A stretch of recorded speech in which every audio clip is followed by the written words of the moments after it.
Will you be a heart saver? How many of you have known someone to either go into sudden cardiac arrest or survive or die of a heart attack? Any of you?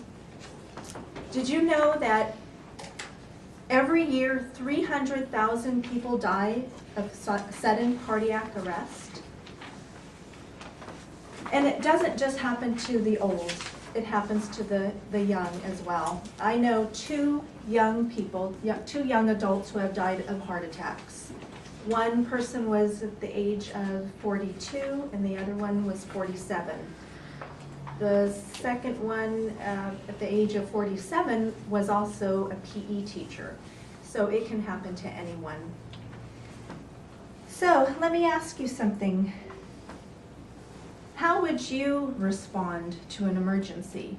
If you saw someone out near Herman Hall, passed out, unconscious, how would you respond?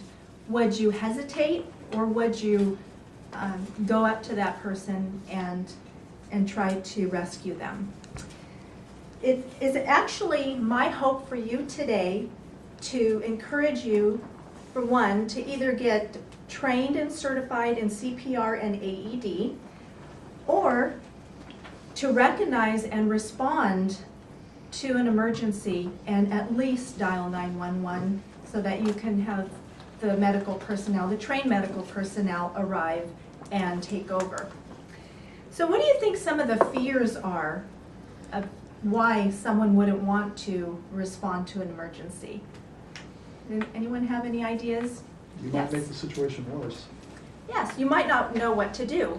And that's what, I'm sorry. I said I concur. Yes, and that's why it's so important for you to get trained and be certified. Are there any other fears or concerns, hesitations, you think? Might have liability. Liability, yes. You might get sued, right? Well, the American Red Cross has never had a successful lawsuit, and there are Good Samaritan laws that help protect you as a responder, a first responder. So why, you ask, why do I need to be certified? Why do I need to be trained? Well, I can give you several examples of real life situations, real rescues here at NPS. Several years ago, out at the main gate, there was an international student who walked through the gate and went into sudden cardiac arrest, and one of the officers, the police officers, got the AED out of the trunk of their police car, and that's what this is. Attached the defib pads to the victim's chest, and it actually prompted that person, that rescuer, to deliver a shock. The paramedics came, they took them to the emergency room, and that student did survive. Another example of a real life-saving event here, it was over at Public Works about 3 or 4 years ago.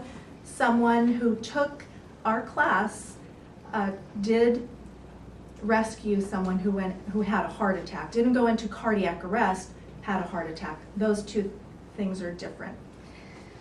So I am here to actually demonstrate the AED. This is a trainer. This isn't the real thing, so don't be afraid. It's not going to shock anyone. Get out there, Carl. An AED is an automated external defibrillator, and what it does is it prompts the rescuer to either deliver a shock or not to deliver a shock. So, this is still on. I'll show you. Unit okay. Stay calm. Check responsiveness. Call for help. Hey, are you okay? Call 911 and get the AED. Open airway. Check for breathing for about 10 Check seconds. breathing. I don't think he's breathing. Attach defib pads to patient's bare chest. This is one piece that makes it so easy. Upper right, lower left of the victim, or on the victim.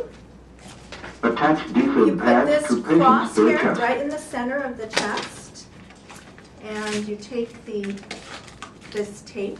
It's very sticky, by the way. Attach defib pads to patient's bare chest.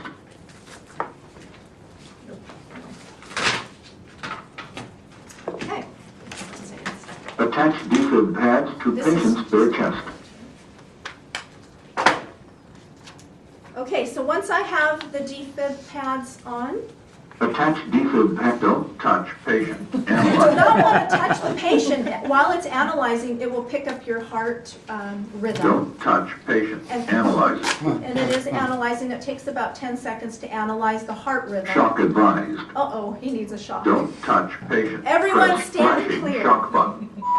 Shock delivered. Start So then CPR. I would start CPR. You can actually begin CPR at the same time. It will just walk you through. It will talk to you. These things are available and accessible in any airport, any public. Continue CPR.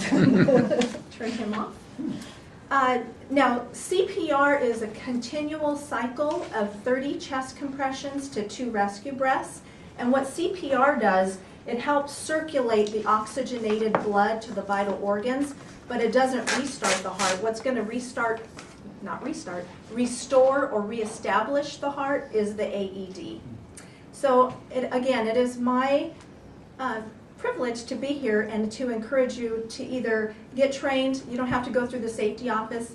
You can go through American Red Cross or American Heart Association, but it's so important that you get trained so we can pay tribute to your training and you can save a life. Thank you.